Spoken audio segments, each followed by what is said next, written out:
So let's start first with our thoughts on Achim's presentation, right? Brexit. What can we learn from it? When it comes to Dr. Hurrellmann's presentation, what stood out? What surprised you? What didn't surprise you? Was it surprising to see the partisan divide in terms of Canadians' take on Brexit? And what other research have you conducted in this area that could complement what Dr. Hurrellmann just presented?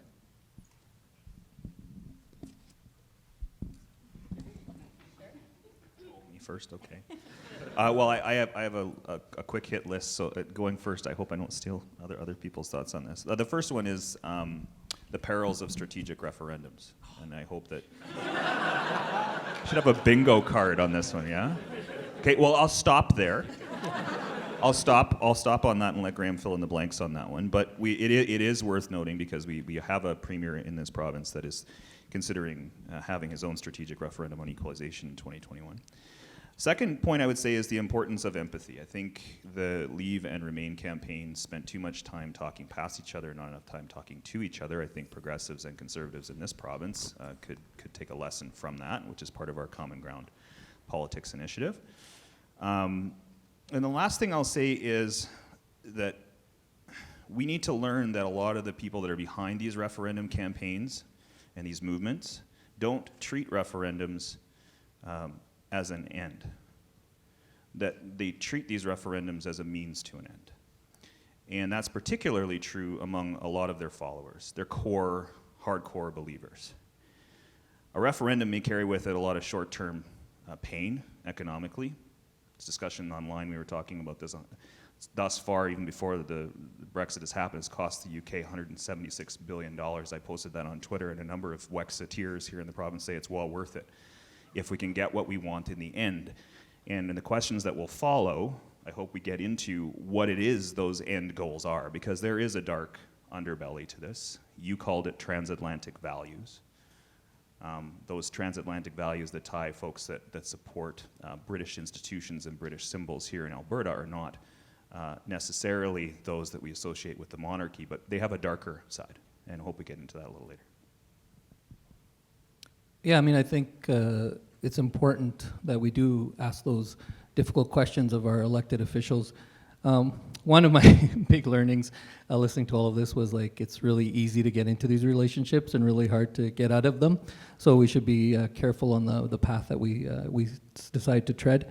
I think it's interesting that, you know, much like the Blue Ribbon panel that the current government conducted here in Alberta, which only looked at spending and didn't look at the revenue side, because the revenue side are all hard decisions like sales tax and healthcare premiums, and the spending side is much easier for them to operate. So they're also doing the same thing with this Fair Deal panel that the results are going to come out in March, right? So they're looking at, you know, things like a provincial police force, provincial pension, provincial tax revenue. All of these things can be spun to be very favorable. Like, who doesn't want more policing and safer neighborhoods? Who doesn't want to control their tax revenue?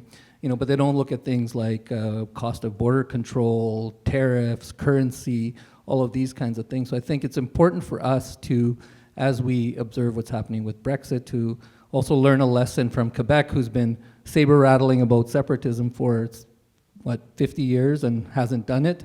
And, you know, and to your point, I think that is something that also might be at play here. They understand that the power is in the threat, not in the action, right? That's why they're not sympathetic to Brexit.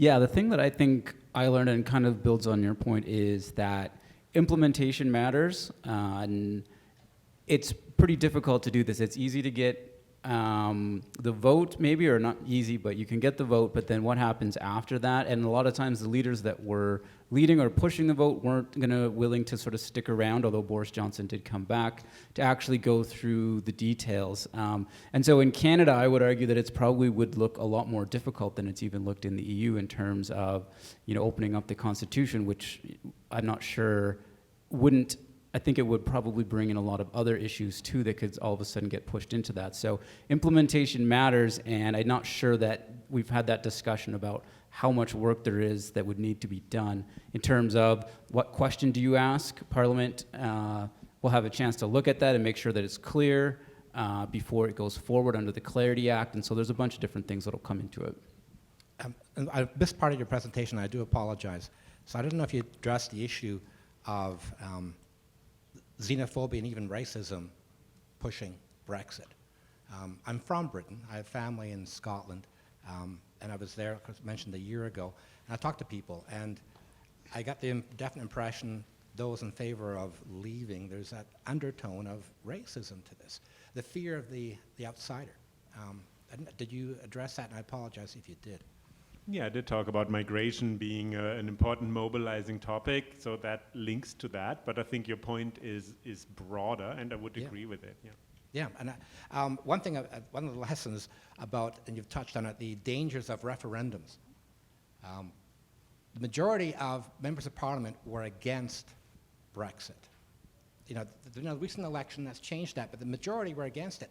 So you have members of Parliament representing people, and most of them, 80% roughly, the number I was given a year ago, were against Brexit, but yet the 51% were in favor of Brexit. You have this problem when you elect people to Parliament to represent you, and then you have a referendum, and it throws all that upside down. And that's one reason why the gridlock, of course, last year, you have people in Parliament thought this is a really bad idea. Those who are well-educated understand what Brexit actually means versus those who, for various reasons, and I talked to people, and it's a very gut reaction. It's almost like talking to a Brexit supporter is like talking to a Trump supporter in some ways. It's a very emotional response. We'll take back control. There's a sense of nostalgia. We can go back. And that sort of ties into what Wexit's all about. I got to say, the name Wexit, it's a parody. If you wanted to make fun of Western alienation, Western separatism, you'd call it Wexit. Because it brings to bear all the reminders just how bad Brexit is, and also the mess it's made of things in Britain. It's tied up that country in knots for the last 3 years. So I think Brexit is a real thing. It's going to go ahead. Wexit, to me, is not a real thing. And I have a hard time taking it seriously, but I think that Wexit is a parody of itself. And we can discuss that if you want more later. Just to pick up on a few points, and what we've seen is that the referendum on Brexit was driven not so much, far from being driven by any sort of rational calculation of what will happen to our economy or how do we govern our country, but it was much more emotional than that. And we've already seen that it was driven heavily by fears about immigration and fears about what would happen if other countries, like Turkey, should join the European Union. So it's very emotional. And then the question of the perils of actually implementing this. And so if we're to think about, what are the lessons of Brexit? We're not quite at the point yet where we're seeing the lessons emerge, because once the withdrawal agreement has now been through Parliament, we're about to enter this transition period, but now the really difficult part starts. And I think Achim hit on or mentioned, and I think the moment passed rather quietly, a really important point, and I think it's worth emphasizing, and that is the difference of the treaty provision that the new discussions take place underneath. So they've finished the divorce agreement. Now they're sitting down to negotiate, what comes next? What does our new relationship look like? And Achim told us this happens under a treaty provision that gives member states veto power.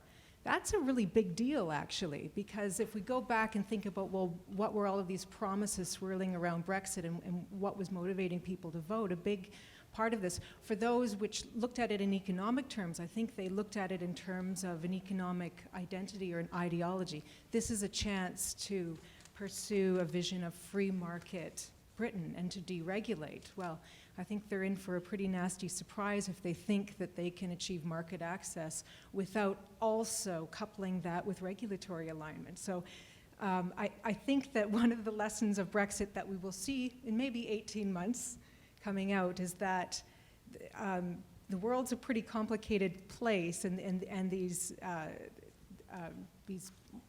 the multilateral world that we bind ourselves into with agreements is complicated.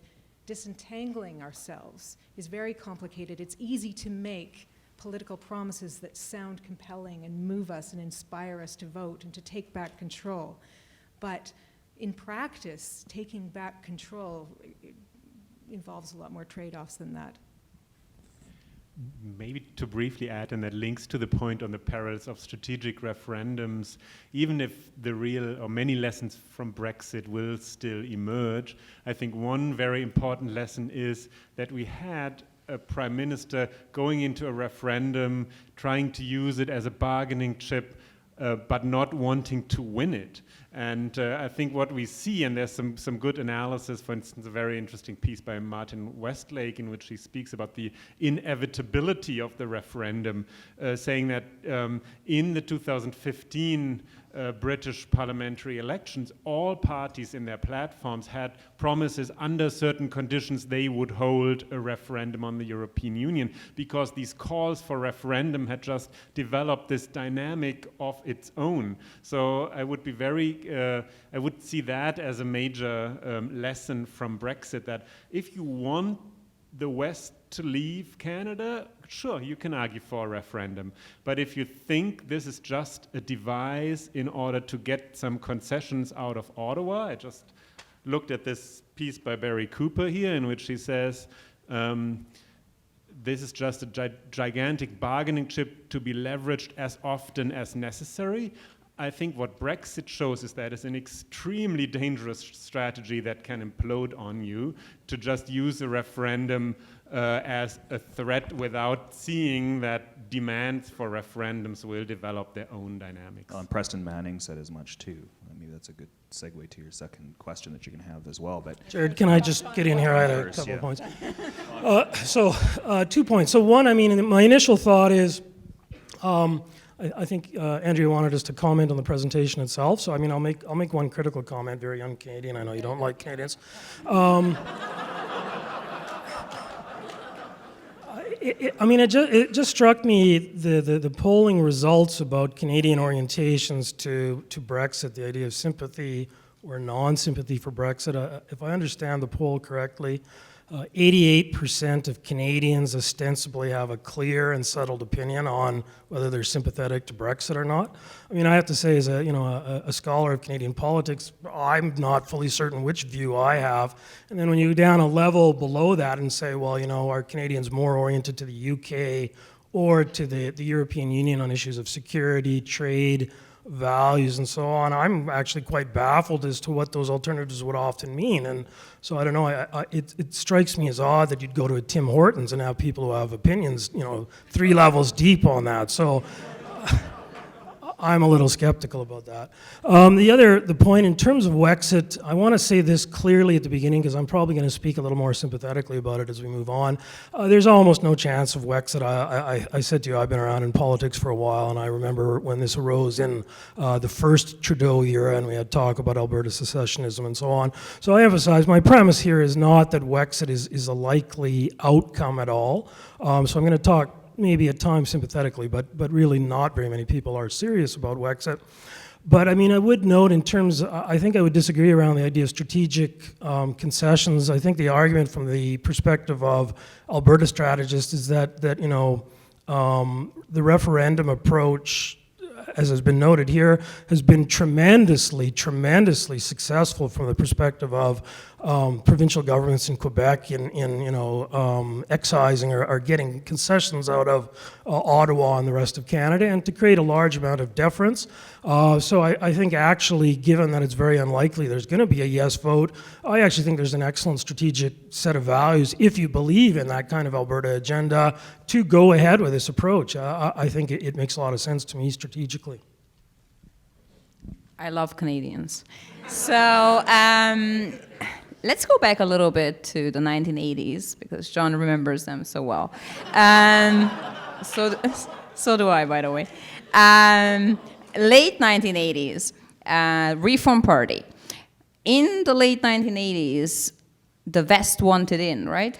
And let's contrast that with the West wanting out now. Are these populist movements? How are they similar? How are they different? What can we say about the Reform Party?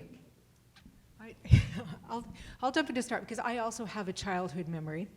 I was about 10 years old in the early 1980s, and I walked into a shop and saw a little lapel pin, and it was a picture of a noose, and it said, "Come West, Trudeau." So, and this was during the height of the reaction to the National Energy Program, and there was such anger in the West. And if you go back and you look up some of the newspaper articles written around that time about Trudeau, you can probably substitute in Pierre Trudeau now for his son, and you get a very similar. So before it was the West wants in, the West wanted out. That's how it started. It started as a more fringe movement as a separatist movement, and that petered out, and it was replaced by this more moderate West wants in. And so I think maybe underscores John's point that this more extremist talk of Western separation, it's always been there, and it's flared up in very emotional ways, but it doesn't gain a lot of traction. And I want to just take us back to the Brexit comparison, because I had one more point to make about that. And because it's kind of the premise of the whole discussion of to what extent can we look at Brexit as a cautionary tale about what might happen here in Canada. And I'm a comparativist, but here I look at it and I see some reasons to be cautious about making too many comparisons, because we need to keep the context of Brexit into consideration. And so the UK's membership in the European Community and later European Union was always fraught. And it's a relationship marked by nearly 50 years of media hostility to the European project. It is also an issue that has divided the major parties. It's divided Labour, it has divided the Conservative Party. At the beginning, the Conservatives brought the UK into the EU, but Labour tried to take it out. They always thought it was this right-wing plot, and and the Conservatives always thought it was French socialism coming in by the back door. So they were always divided. So you had a lack of support in both parties for this, and the consequence of this is that no political elites ever really defended the European project consistently over time. And I think if you look back at Canada, we can't say the same thing about a lack of any elite support or an absence of feeling of Canadianness that has been so consistent over time. So that's my cautionary setting of the context for maybe limiting the analogy. Sorry, I was just going to say, I think we all should spend a little bit more time as academics in Tim Hortons as part of our project. We actually are. No, I'm being dead serious. One of my colleagues, Clark Bannock, has spent $4,000 worth of coffee and gas money traveling around this province talking to people about issues like this. And I can tell you, number one, you'd be surprised at how much they do know. I think I started out with the premise that I myself don't have a conclusive opinion, a grand man with a PhD that I am, about, level 2 or 3. So that's not a cut at Tim Hortons. Students will be aware that You spend a lot of time at Tim Hortons. Yeah, I enjoy my donuts, as you can tell. No, I spent 10 years working in the trades before I entered into and got my PhD, so you're misreading that if you think that's hostility to or skepticism about the wisdom of Tim Hortons Canadians. What I'm saying is I think virtually every Canadian has, I think, not really good grounds for a comprehensive opinion about Brexit. That's my intention. But I think you need a lot more information than they think they do to formulate opinions that can be weaponized. I guess that's my point. And here's what we're hearing when we're talking with those folks in Tim Hortons, in small coffee shops, in bus stations, and so on across the province, along with these focus groups that we've done. And we've done them everywhere, including Hanna, St. Paul, Fort Mac, Lethbridge, Calgary. We've done it everywhere. And this is a different type of populism, to your question. So what kind of unites it is this sense of Western alienation, the sense that the West, in particular Alberta, is being held back. That's always been there, right? All the way back to the famous milch cow cartoon in 1908 that shows the cow eating in the West and being milked in central Canada, and God knows what it's doing in the Maritimes. Like that image of us being held back and exploited has always been there. But here's the key difference. There is a palpable sense among the mainstream Alberta community that Alberta's not just being held back, they're falling behind. I'm not in disagreement with any of that. That's evident to me. Yeah. The point is Brexit, in the internal meanings of Brexit, the motivator to Canadians, and what you're saying, which I agree with, is that the motivation is things specific to the Canadian context that go back as far back as 1905 or 1930. But those are all things that continue to drive that orientation. But there are parallels with Trumpism in the United States and with Brexit, and that feeling of falling behind is happening on two levels. First, they feel like there's a perceived loss of status economically, but also a perceived loss of status socially and racially. So I'm serious. So we've got a survey of Albertans, of 800 Albertans, 30% of whom said on a straight up yes or no question that they would like to separate from Alberta. And that's consistent with national polling that we've seen in this province. So 30% of Albertans are willing to say on a survey that they want to leave the province. What's the best predictor of whether a person is separatist or not? We ran the numbers. They're bivariate. We haven't done the multivariate regression analysis yet. 2/3 of Albertan separatists feel like Christians, whites, and or men are being discriminated against in this province. 19% of separatists feel like men are being discriminated against. 21% feel like Christians are being discriminated against. And a full 27% feel like white people are being discriminated against a lot or a great deal. That compares with 7% across the board on all those questions with non-separatists. There is a dark underbelly to this movement that is a lot larger than what we were anticipating. I thought this was a fringe part of that movement. It's actually pretty strong. People feel like they're being left behind because they don't see themselves and people like them in positions of power anymore. In the United States, that manifested itself in Barack Obama and the potential of Hillary Clinton. In Alberta, it manifests itself in yet another Trudeau who doesn't look like us, talk like us, think like us, act like us. That's what's driving this sense of being alienated now compared to what I think it was years ago. I think a couple of points I want to make. Going back to Graham's point about the Wexit name, I actually think from a branding perspective it's a great name because, as every knockoff will tell you, it's much easier to market someone else's name, and everyone knows clearly what they're about by using Wexit, and same with the tagline, "The West Wants Out." Building on somebody else's name recognition is a smart way to go, especially when your point of difference isn't that complicated. There was a great series before the federal election called Pasture to Pulpit, and I think it was CBC, Pasture to Pulpit. And what I found interesting was that because they did go out and interview the rural areas all around Alberta, was this feeling that conservative Albertans had that none of the parties truly represented their values anymore. They were going to hold their nose and vote conservative, as they always had, and they did, except for in one riding.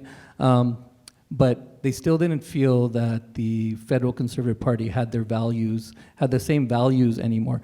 Some of it might play to the results that you're talking about in your survey, but I wonder how much of it plays towards the fact that none of these parties really are different from each other, right? They're all sort of huddled around the center wherever they think the most votes are. And whenever there's that void, someone is going to step in and fill it. That's the strongman appeal, right? Whether it's Boris Johnson, Trump, is that they're willing to come in and make those hard decisions for good or bad that the last person wasn't willing to make. So in this context, before you just continue your line of thought, Brendan, I would just want to bring in a little bit the fall of the PPC, right? So if Bernie was not the strongman Alberta wanted, or Canada, can we say that we have escaped populism, or are we demanding a different type of populism? Yeah, so I guess my point kind of relates to that in the sense that it's interesting and confusing to me, so I'd be interested in what other people have to say in terms of, Andrew Scheer was not similar to Brian Mulroney in the sense that, like, the 1993 election, part of it was Brian Mulroney from Quebec as well, and the decision around awarding the contract for CF-18 maintenance to Bombardier instead of Bristol Aerospace, which I'm not going to say I was old enough to remember that, but I've read about it. And so my question is, if Andrew Scheer wasn't able to do it with a pretty clear, like, social conservative agenda that he was, relatively open about, maybe struggles to communicate, but it was clear, I think, what his personal beliefs were, then what kind of leader would satisfy that? I mean, I guess was he not a strong man enough, or what it was? But it feels different to me from political leadership because of the fact that it was an actual Western leader. It was someone who was socially conservative, and that's why, one of the reasons why, at least, I think were able to pick up as many seats as they did, instead of something like the People's Party coming in and stealing those seats from them.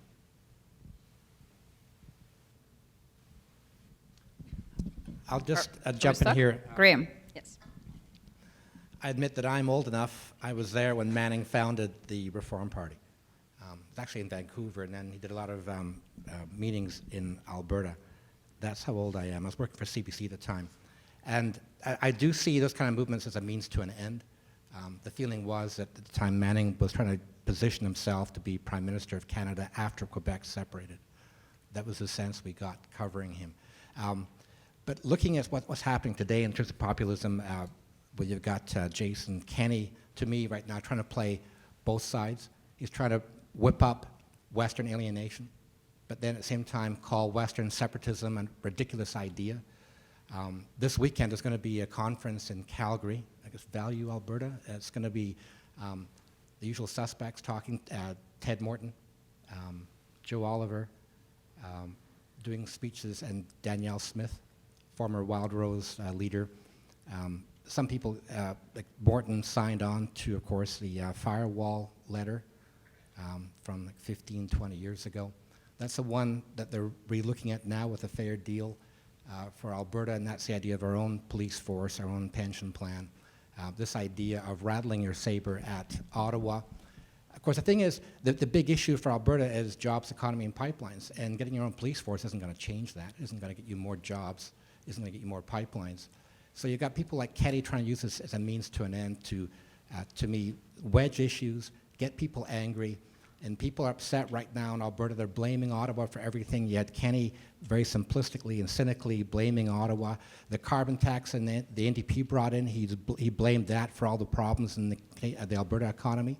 It wasn't the price of oil, it was the NDP policies, it was the carbon tax. And he's trying to use the same thing against the federal government. Any problems in Alberta aren't because of the price of oil, aren't because the world is changing, heading away from fossil fuels. It's because of the federal carbon tax. It's because of Bills C-69 and 48.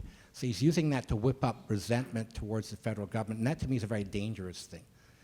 He claims that he's a Canadian, well, I guess he believes in Confederation, but his actions are driving wedge issues into Confederation.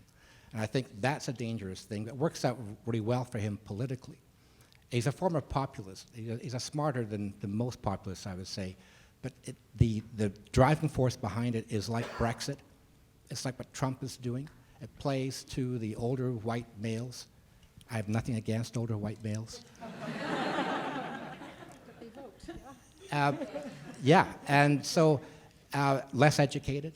And on the stage, believe me, compared to my colleagues, I am less well educated. But there's a danger here. The politicians are using these kind of things, Brexit, Trump's doing it as well, and Wexit. It's a way of trying to drive a wedge issue, and to me, you just can't keep playing this game.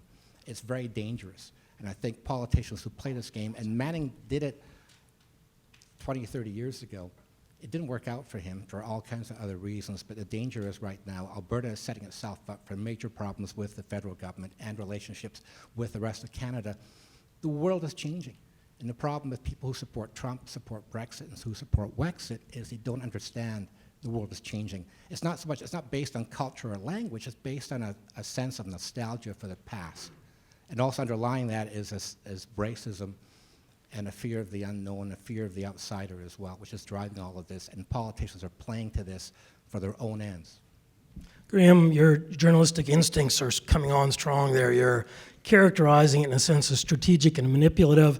Do you not think there are any legitimate grievances? Do you not think, for example, that Albertans and people in Saskatchewan are dependent on the oil industry, might have reason to take umbrage at things like C-69 or the federal government's dithering on, pipelines, exports, and so on? To me, those seem like real issues and not just strategically created points of conflict. Well, you say governments are dithering on pipelines. The courts are the ones that are delaying pipelines. Who is delaying a pipeline right now?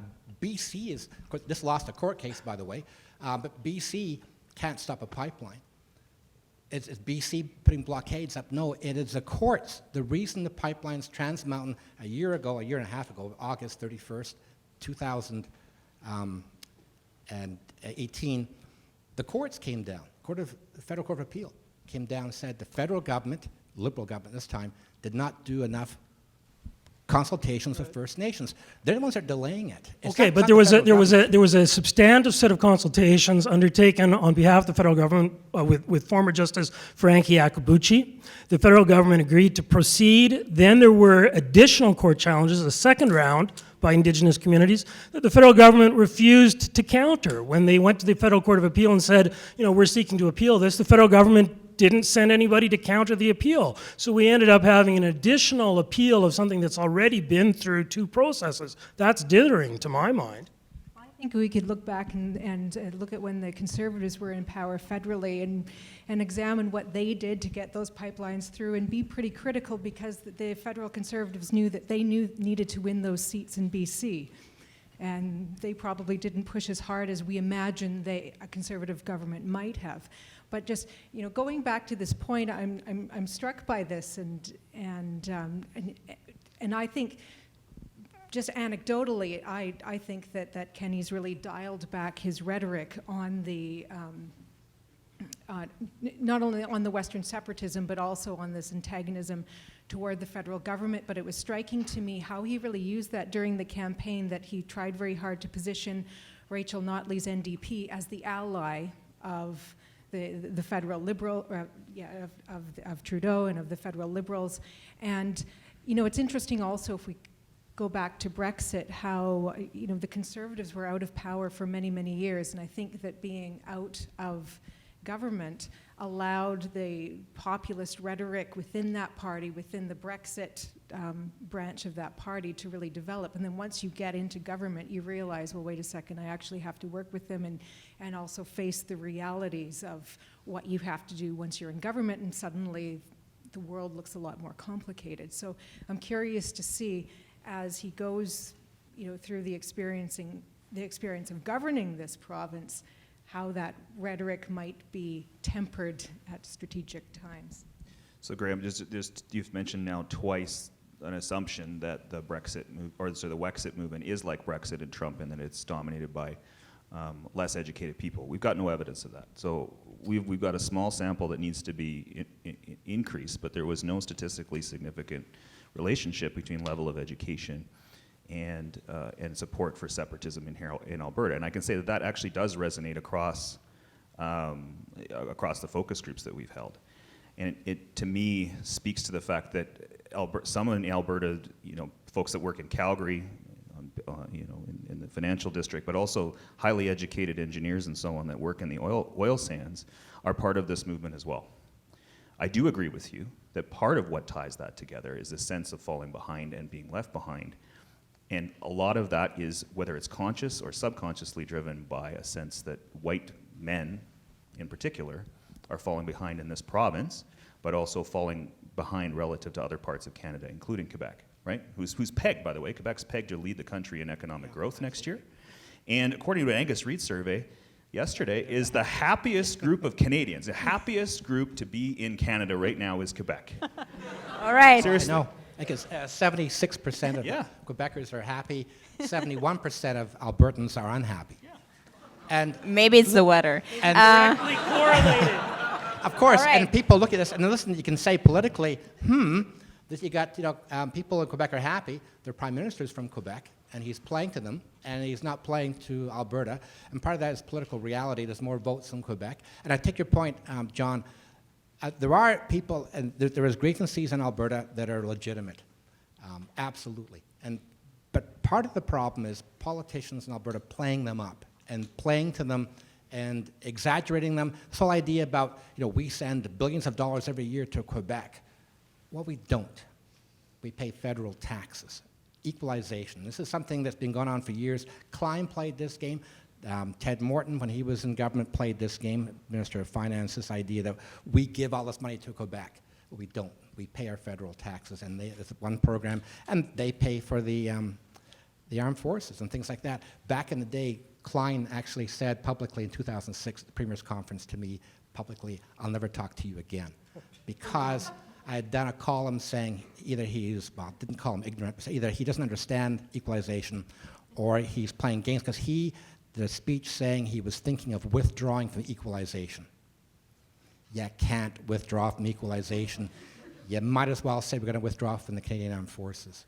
It's a federal program, and too often politicians, especially in Alberta, play this game where they twist things around unfairly, and they get people riled up, and they're basically lying to people about how these systems work.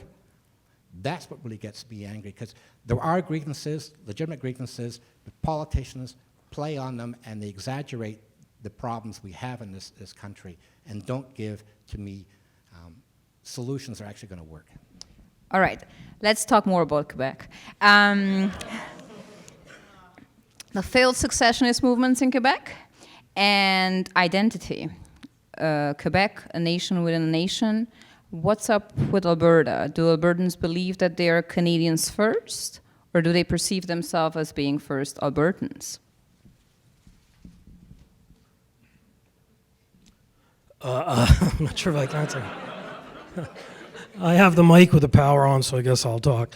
I think the one thing that I'd emphasize, if I was to say one thing that I don't ever say anything people take away, but to take away, if you could, try to take this away.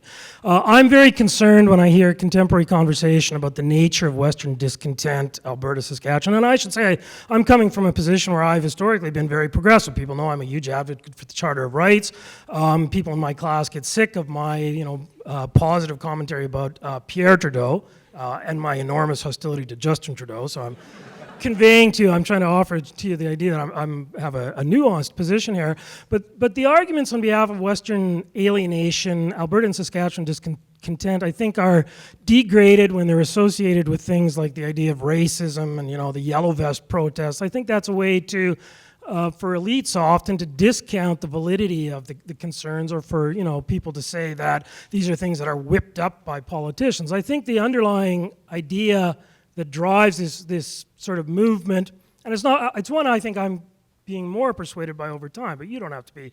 But to put it in the strongest, most reasonable terms that I can, I think is there's a sense that there's not a fair accounting for and weighting of the interests of Alberta, Saskatchewan, and the West in the Canadian context. And I'll give you a couple of examples of this. So, one is this whole notion that you can just disregard this Alberta discontent as idiots being stirred up by Jason Kenney or, by, racists who'd like to go back to the good old days. The reality is if you take a look at, for example, the key issue here, which has been pipelines, the motivation for that is the aspirational goal of climate control.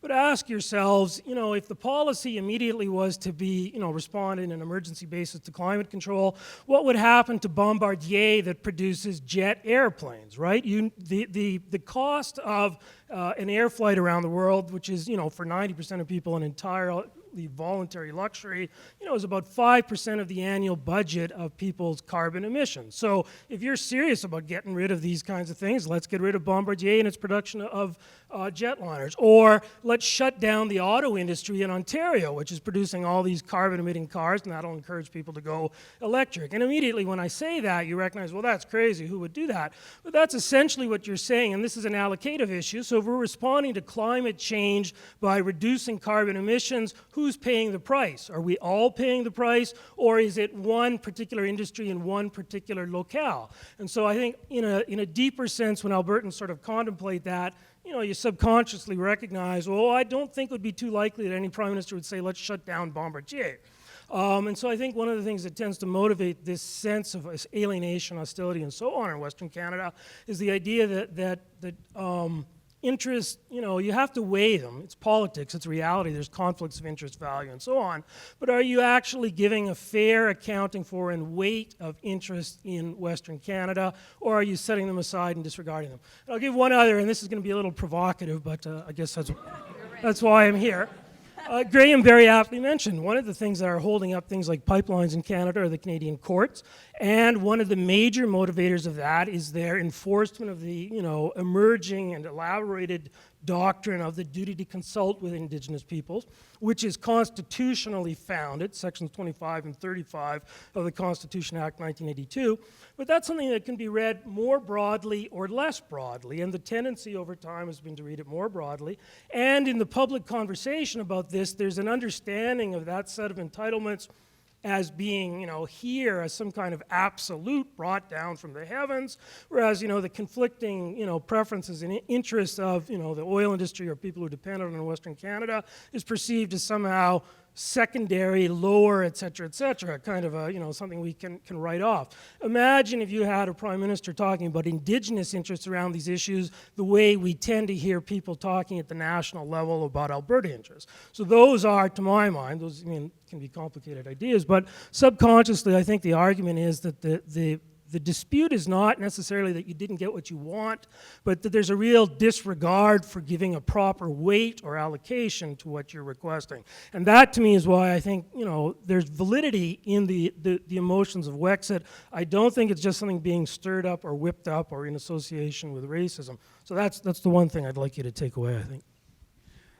I took away the microphone. All right.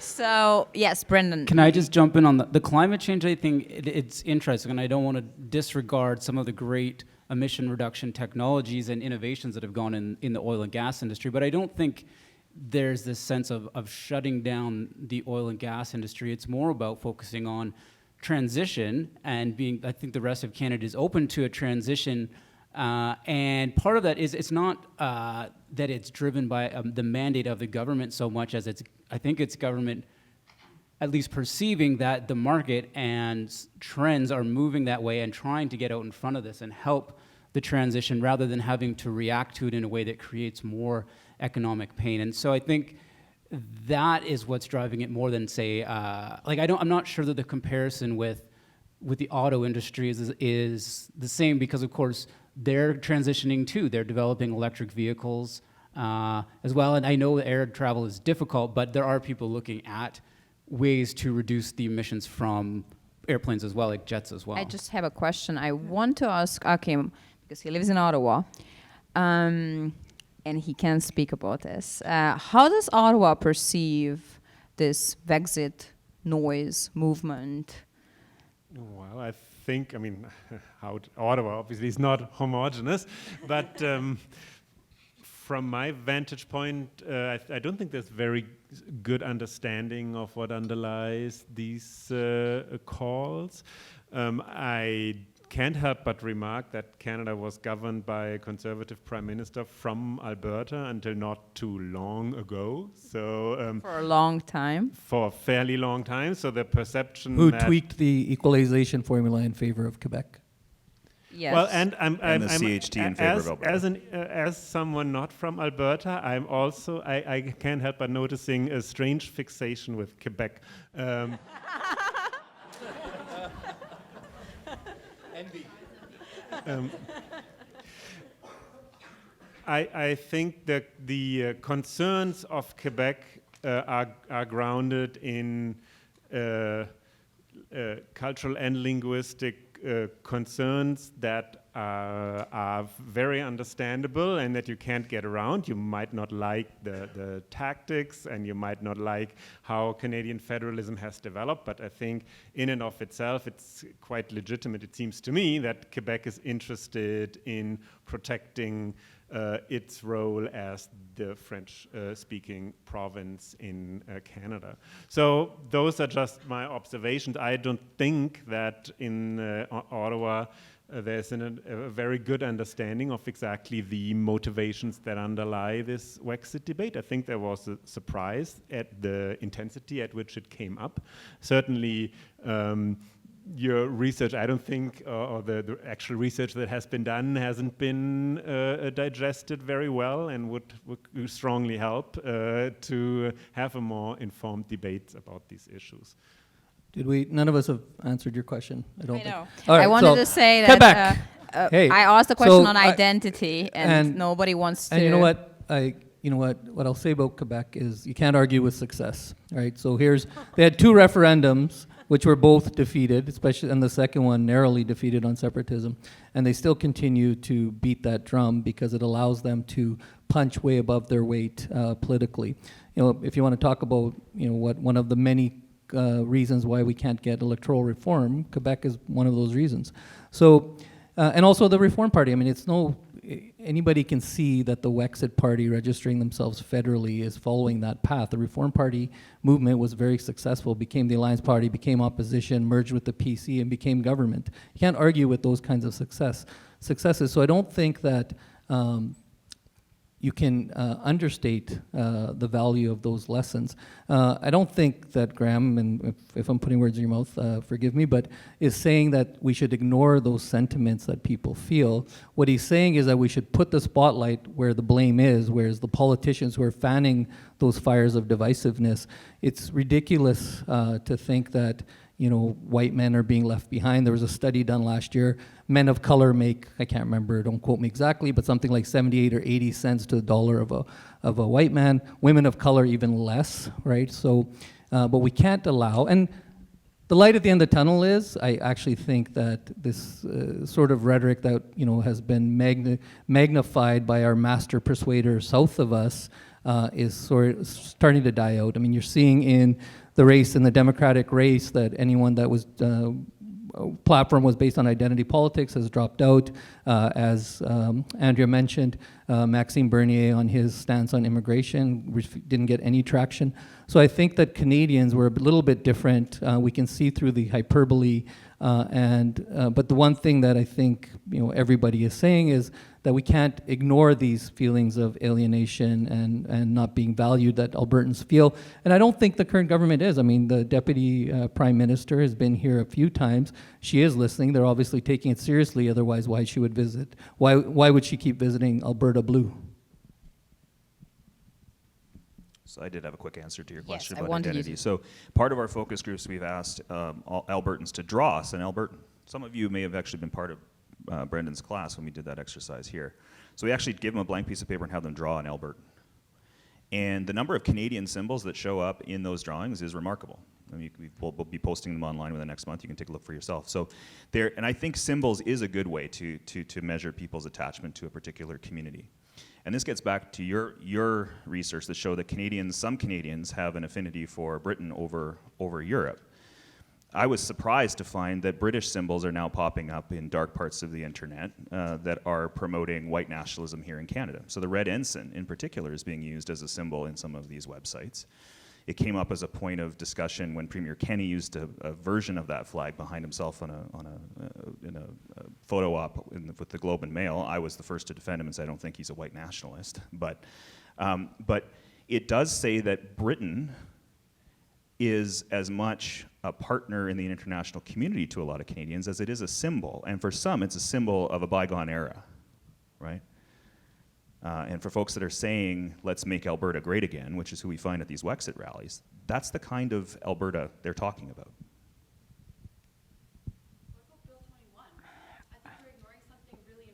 Okay, we will talk about it when we have the question and answer part. I know, so do I. All right, I wanted to talk about the electoral system, but there is not enough time, so I will jump to something even more critical. Trump 2020. We already discussed what Brexit means for Canada-UK relationships, the renegotiation of the trade agreements. What does the killing of Soleimani and another 4 years of Trump presidency mean for Canada? I guess what would they mean? There's still an election to be fought. What would they mean for Canada? I don't have an answer. Here, Right. I'll can talk about the electoral system. I'll take a stab at it. So, how many people in this room even knew who Soleimani was before a few days ago, right? And now all of a sudden, he's supposed to be our enemy number one terrorist, number one enemy. So you have to think of what's to gain from that narrative. Trump isn't the first president to try to start a war when he's looking to get reelected. He's just started a impeachment trial, a Senate trial and so he's looking to distract from that. He's looking to win over anti-Iran senators and also win over war hawks as well, right? Because there's a lot of profit to be made in war. Let's not forget that. I think one his bigger concern is how closely does Canada keep tying themselves to these sort of U.S. Military exploits that they do. I know we have an extradition treaty with the U.S., but detaining Huawei executive on the behalf of the U.S. has gotten us into a bit of a quagmire with China, and now we're embarking on this in this possible conflict with Iran, which has hurt us as a country more than it's hurt the U.S. so far. So I think the bigger conversation as we move forward is how do we get out of this toxic relationship that we're in with the U.S. I think from the perspective of someone studying the EU, there's great worry in the EU about another 4 years of Trump and the perception that the assault on multilateralism from Trump might be survivable if it remains restricted to 4 years, but if there were another 4 years, for instance, of his policies towards the World Trade Organization, which have paralyzed the dispute settlement system, then such multilateral organizations, which Canada, by the way, also supports strongly and relies on, might not survive another 4 years. And in that context, I do see this potentially as an issue. At the end of my presentation, I said Canada should make sure to not be pushed in a position where it's in a position to choose between aligning with the EU or the UK.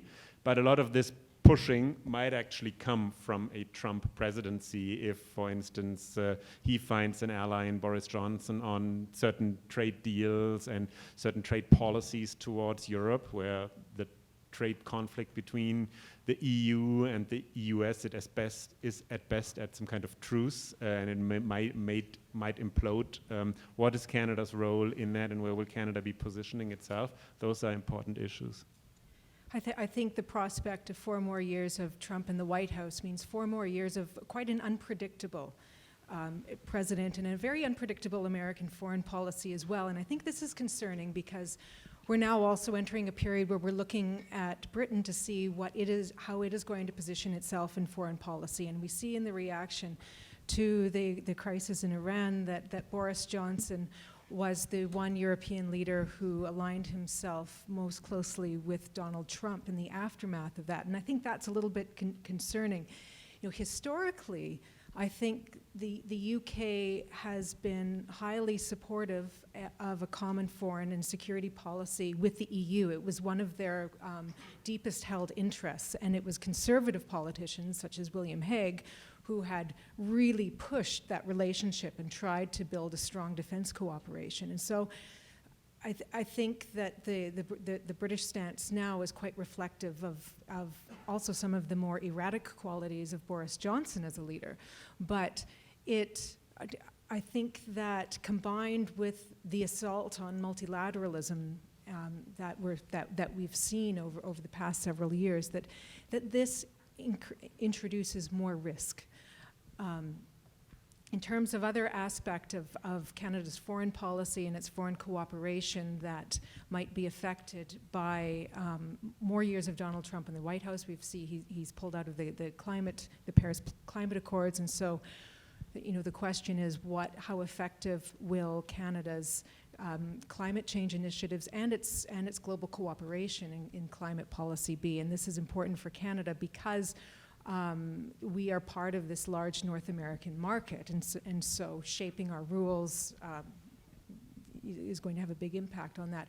I think that Canada and the UK have a pretty special relationship as well, and so one of the areas in which Canada and the UK have worked very closely is in climate cooperation. So I was interested in that question on your slide, Achim, about priorities for working with either EU or UK, but personally, I think that if Canada works closely with the UK, we can really make a lot of progress on climate policy. Canada and the UK together are at the forefront of the Powering Past Coal initiative, which is a coalition of governments that are trying to persuade other governments to move to transition away from coal and electricity. And it brings expertise from both countries. So the UK has very successfully transitioned away, and they have their Drax power plant near Selby, one of the largest in Europe, which is scheduled to go to net zero carbon emissions. And in Canada, we have some, I would say, rather under-celebrated successes, such as the Boundary Dam carbon capture storage project in Saskatchewan, and Saskatchewan and Alberta have some of the dirtiest electrical grids, but we've started transitioning away from that. And so I definitely identify this cooperation on climate policy and especially carbon technologies and sequestration as a really positive spot in the future. All right. If you're talking about the future, let's also talk about the future of the Conservative Party. And with that, I'm referencing now the leadership race. Rona Ambrose is officially out. Was she ever officially in? What is the forecast? I'm going to jump in here and say I've got to leave. And when I agreed to do this, I was here for the whole night, no problem. My daughter had a baby. Congratulations! I'm on babysitting duty, I've been told right away, for her 3-year-old Emmett. So I've got to say thank you very much for having me. I got to run. Thank you, Graham, for coming. Thank you. He's dodging the prognostication question. Graham. That's all this is. Graham, you're, Oh, my secret notes. I'll jump in on that one. I think the person I'm really watching is Jean Charest, and I want to see how Western Canada reacts to him, because if Maclean's is right and Stephen Harper has resigned from his position within the Conservative Party to try to thwart his bid, I wonder whether other Western Conservatives would have a tough time rallying behind him were he to become leader, because those same Quebec polling numbers that I showed you, where federalism is not an F word anymore in Quebec, suggest that it may be that Quebec may be open to somebody like Charest, which opens up a whole lot of electability opportunities for the next Conservative leader, including Charest. So I'm really interested to see how Westerners embrace or don't embrace him during the next campaign. let's talk about the rules first. $300,000 by March 27th to enter this leadership race. 3,000 signatures. If that doesn't send the message of elitism, I don't know what does, right? Who can afford that except establishment candidates? And that's what they want. They want an establishment candidate. From a political strategy point of view, I totally get it, right? Because the fact is they don't have a year to get their act together, because the minority governments last an average of 2 years, right? So they don't have the time. They need someone with name recognition. They need someone who can raise money, because they have to fill their coffers in case of an election sooner than later. So from a strategy standpoint, I totally understand it.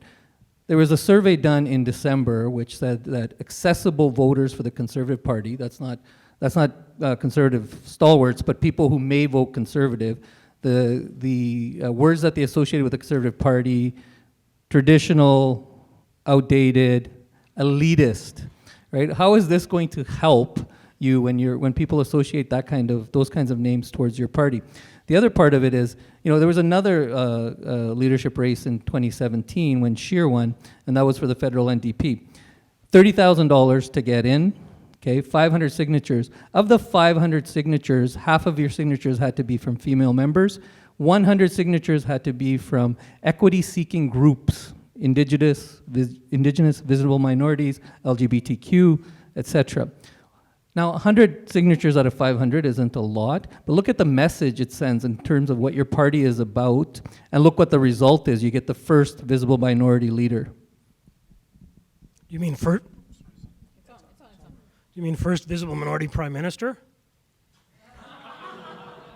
So one of the things that I'm concerned about with the Conservatives is that they established a structure for voting in their last choice that almost inevitably produces somebody like Andrew Scheer, who's probably the greatest non-entity in the history of Canadian politics as a political leader.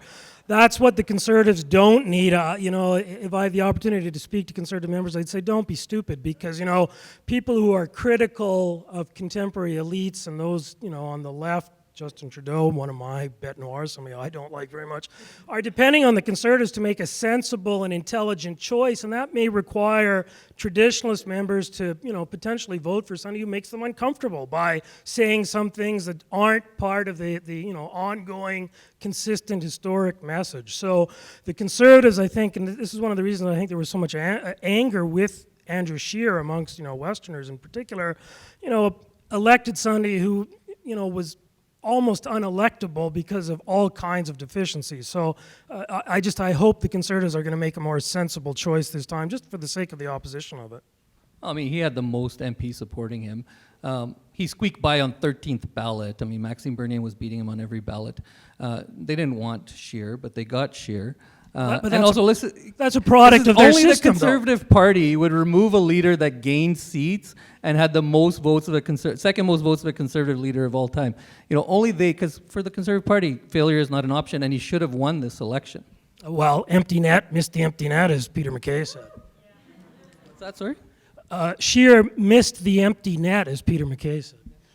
Well, part of it comes down to not just the performance, but the performance compared to expectations, right? And so the expectation was, after a pretty poorly run campaign and a pretty unpopular prime minister, that they would flip and at least get, it looked like they would get at least a minority. So I think it was partly due to he did increase their vote, but it was, the expectations were a lot higher given the circumstances of the way the election went. And other than that, I would say, if you believe in history repeating itself, then I would say probably Carolyn Mulroney. Oh, she's already officially out. Prophet. Rona Ambrose, by the way, is not officially out because she hasn't officially said that she's out. Yeah. Oh, okay. Can she be out if she was never in? That's the big question. All right, so let's open this for a QA session. I need somebody to help me with running around with the microphone. Hey, thanks again for doing the whole panel.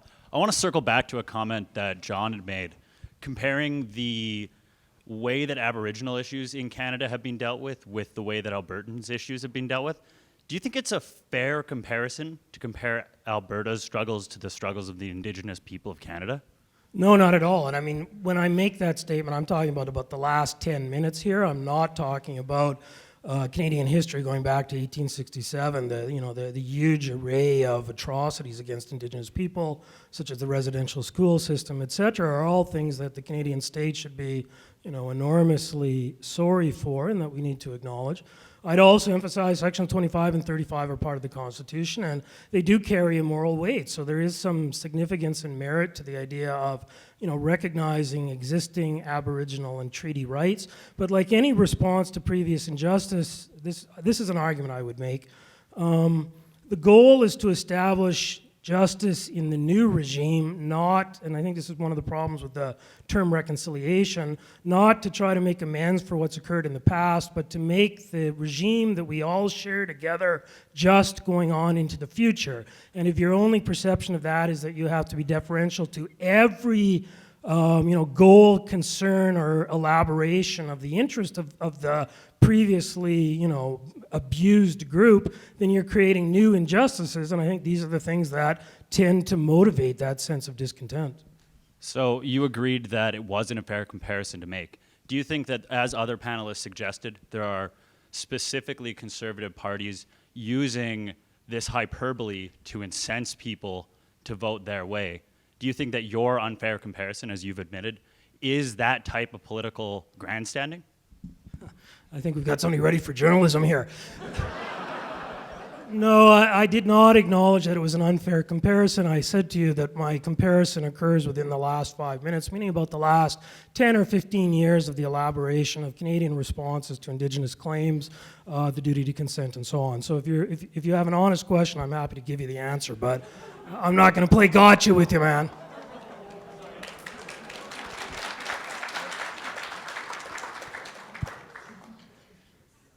Hi, thanks again for doing this panel because it's been very interesting. I want to circle back to one issue that we missed on is the inherent undemocratic system of first past the post. Because we've seen in the past 2 elections, like in the last federal election, the Conservatives got more votes than the Liberals, but got less seats, which I think is very undemocratic. And especially in the last Albertan election, where even though most Albertans did vote for the UCP, we had the Alberta Party who got 10% of the vote, but not a single seat, when in the past election they got less than a % of vote and still had seats in the legislature.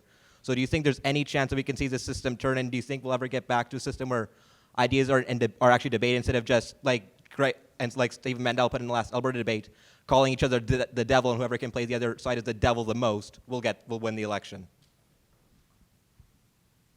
This is your wheelhouse, Andrea. Should I talk about this? Oh, I've been teaching this for like so many years, I don't even like to talk about it anymore. So the electoral system is very important, right? Because it's the rule that establishes how votes are going to be translated into seats. And the current electoral system distorts many votes into seats. The so-called Gallagher index shows how much distortion there is. In the case of first past the post, right, if you received 34% of the votes, I'm talking here about 2015 election, Liberal Party, they got a majority. It translated into 52% of the seats, right? So the problem with the first past the post is that in the context of the Canadian election and also the British election, December 12th, is that it kind of splits the progressive vote. What we could see again is that Trudeau promised electoral reform and then scared NDP supporters in the last minute to vote for him. Because if they don't vote for him, then basically your least preferred option, in that case, the Conservatives are winning. So there's a lot of strategic voting going on in Canada, and there could... Yes, that is Nori, by the way, Najib's beautiful daughter. Hi, baby. She just recognized Najib.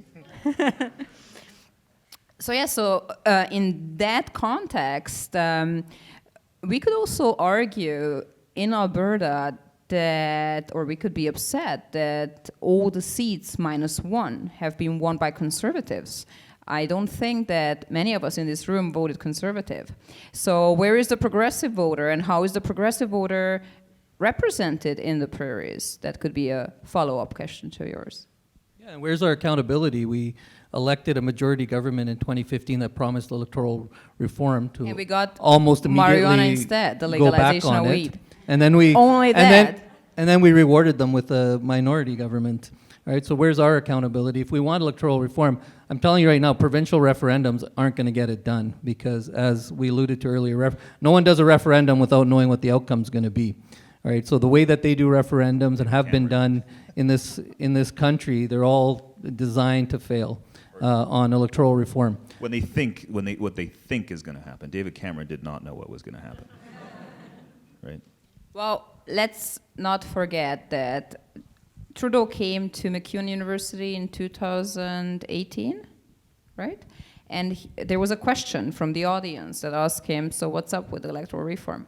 And then he had a great analogy, or not so great analogy, about the left-handed man with a left-handed drawer, which basically means that in one way, first past the post has protected us from right-wing populism, because there's a reason the PPC has not won any seats, and that is also thanks to the electoral system. Under proportional representation, I could argue that a similar scenario that we saw with Germany, Alternative for Germany, or other countries, Vox, etc., in Spain, could have happened here. So is really PR the best solution in times of populism? It is a great research question. Yes, Achim? Yeah, and I think you need to think about this not in terms of you need a higher threshold for a populist party to come in. The main issue is that that the proportional representation systems have the tendency to result in fragmentation, and in Europe we see a movement towards grand coalition government, and that is what strengthens the extremes. So I'm not saying that first past the post is without flaws and we shouldn't think about better systems, but we should openly discuss this problem. In a country like Germany, we see it's almost ungovernable except for by grand coalition, and the extremes are profiting from that because they are the only real opposition. And the mainstream parties have become, someone complained earlier that liberals and conservatives are undistinguishable. Well, look at Germany's conservative or Christian Democratic and Social Democratic Party. There you see mainstream parties that have become undistinguishable. So it's not, we should be careful not to hold up one electoral system as sort of the magic bullet solution. They all have problems and drawbacks.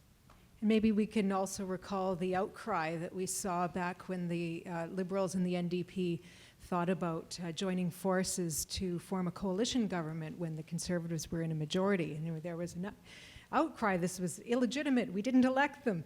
And so, you know, these ideas about what's democratic and what's legitimate, they're very much grounded in history and in the norms that develop over time about what, you know, which we value more. And so the downside of the coalition government is you don't have the possibility of the type of accountability that you do with a majority government where you throw the rascals out. You have an election, you boot them out. You have a coalition, you're never quite sure who to blame for screwing up the policy that you wanted. Well, no, they can hold each other accountable. I mean, I think that, you know, let's all agree that the system is broken and that we need to try some different things. So I think that's what we're seeing in the West. We're seeing countries experiment with coalition governments, minority governments, or extreme right, extreme left, socialism. That's an expectation, and this is always the last gasp before disruption comes, right? As everybody tries everything under the sun, realizes that it's all the same, and it's time to try something new. So I actually don't think that having coalition governments or even experimenting with right-wing governments, as some European countries are doing, is necessarily a bad thing, because I think at the end of the day, what we're all going to realize is that all of these parties only have one interest in mind, is that stay in power and do whatever it takes to stay in power, which is a broken system. Hi, my name is Christy. My question is more a theoretical question because I think it's pretty agreed that Wexit is unlikely to happen. And that is, where do Indigenous people fit in the conversation of Wexit? So, like, what happens to the Canadian identity of these Indigenous people if Wexit were to theoretically pass? I think that's a great question. That should be the first question that anybody that's serious about orchestrating Wexit should have to answer. I can only say that it requires a lot of thought, and I don't think a lot of the Wexit leaders have put the thought into it. And how I know that is that they're proponents of turning Alberta into a republic, when the simplest way to keep Alberta, the Alberta landmass, as part of this new country of Alberta would be to retain the crown. Because at least you have a hope at that point of retaining a treaty relationship with First Nations people. But without that, I agree with First Nations leaders here in Alberta, but also James Bay Cree leaders back in 1995, that if Canada is divisible, you're darn right Alberta is divisible. And to me, that's a showstopper if I'm thinking rationally about Wexit. But that's the thing, is that a lot of folks that are on the separatist train right now are not thinking rationally; they're thinking emotionally. And I think you're hinting, John, that I'm dismissing them. I'm absolutely not dismissing them. I'm actually taking them dead serious. I'm trying to understand how they think, right? And concerns like that don't matter. Those are short-term things that we'll get over. What we're looking for is independence. And that's part of the problem, I think, that happened with Brexit as well. The other thing I would add to that just is that I think the Quebec secession case, and maybe people know this better than I, but indicates that any secession will adhere to international law. And of course, one of the big things is UNDRIP that's potentially, like Canada's potentially signing on for. And so if it becomes an international incident too, I don't know that international support would fall on the side of Wexit without consultation of Indigenous people, which would make it even more difficult. So whether Albertans like it or not, eventually we're going to run out of fossil fuels, and that's going to stop being kind of the primary source of the funding that we have either in the province or nationally speaking. How do you think that's going to impact the future of Albertan politics insofar as it engages federally, if a lot of the kind of discontentment that we face right now is centered around the energy industry, as well as the federal government's perceived lack of importance or response to concerns around that? Just really quickly, another great question. I've asked people across this province that question. Do you think another boom is coming?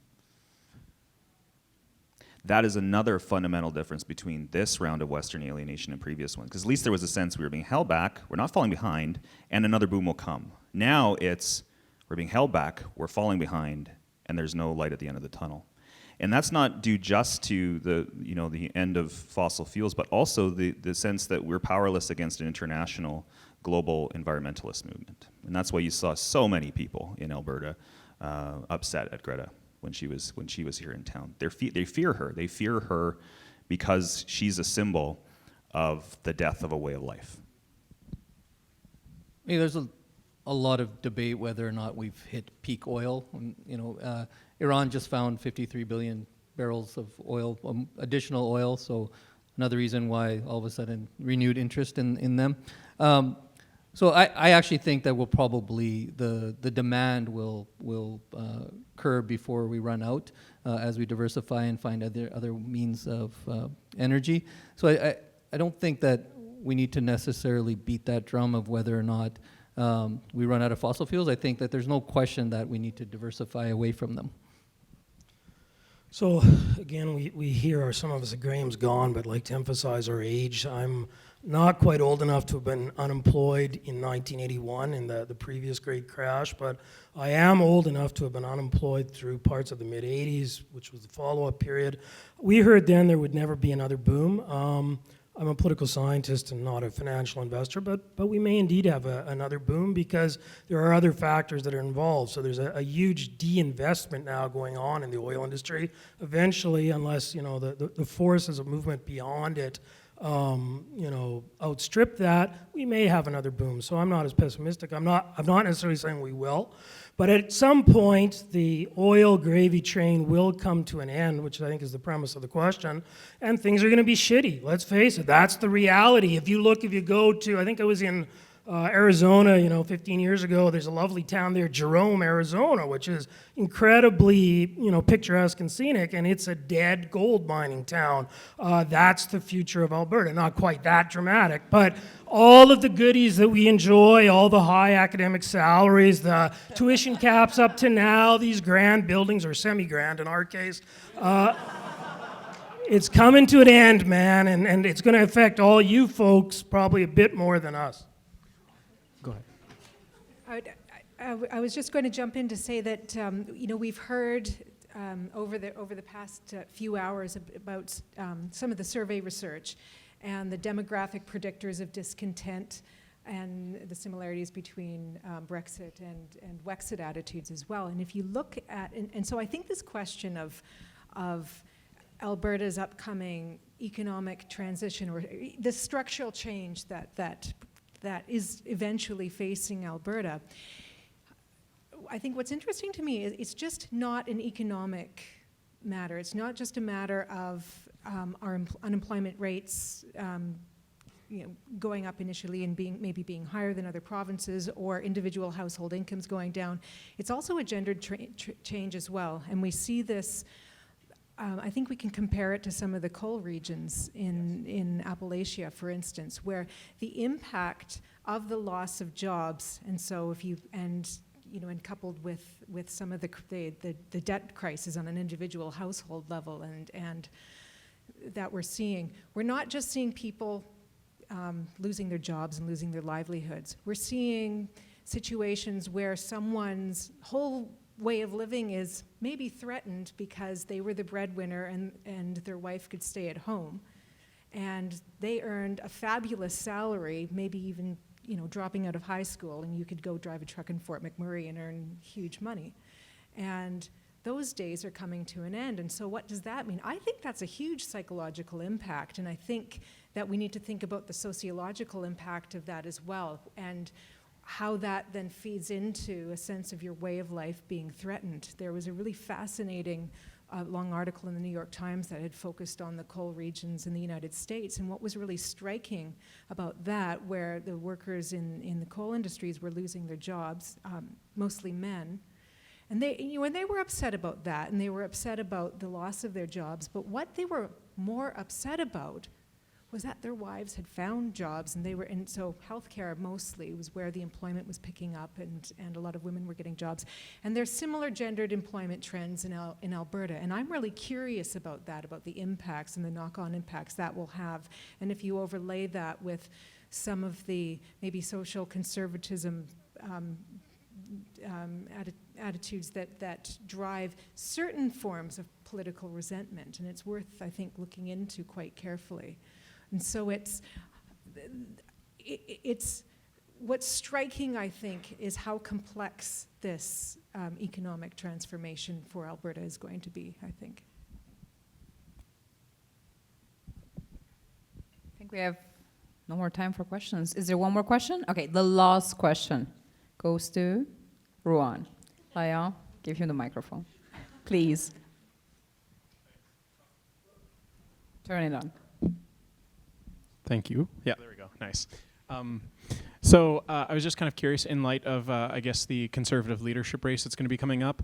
I guess the way that I've seen it, there are like these kind of two dominant factions that tend to appear in a lot of different conservative movements, where you have the one that kind of trends towards like what social conservatism, so issues of traditionalism and abortion and Christianity, and then you have the kind of more economically minded ones that favor low taxes, deregulation, and are more pro-market.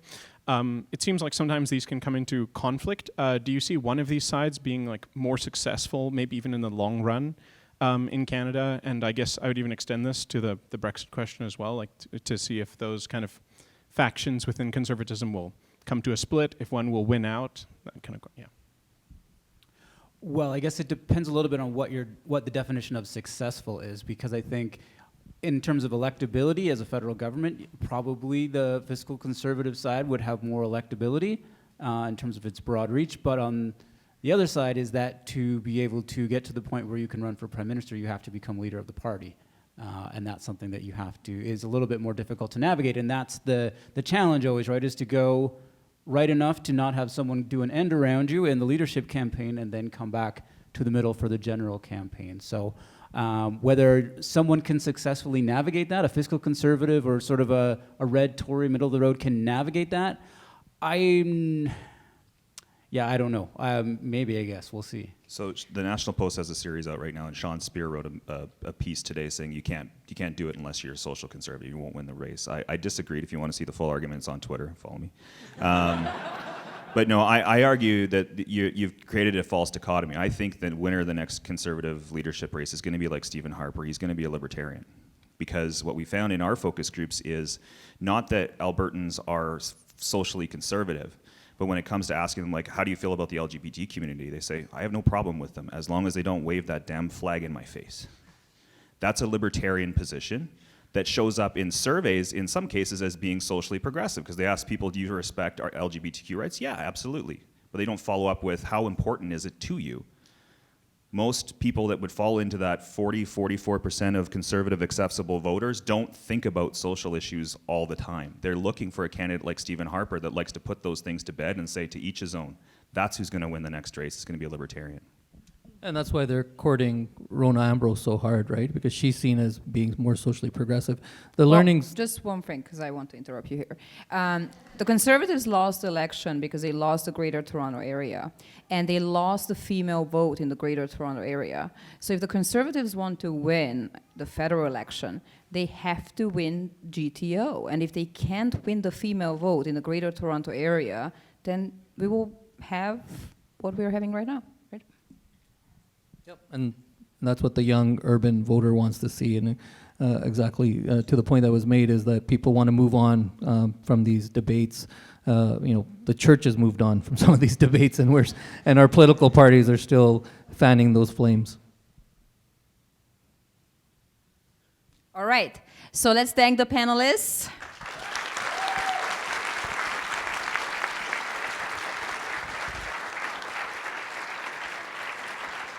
Thank you so much. Thank you so much for coming. We still have class tomorrow, by the way. Wake up early because all the buses are delayed and your car will not start. See you at 10 o'clock American Politics. See you at 11 European Politics. Dr. Hurrelmann is joining me for European Politics, so I'm extending the invitation to everybody. Write me an email if you want to join us.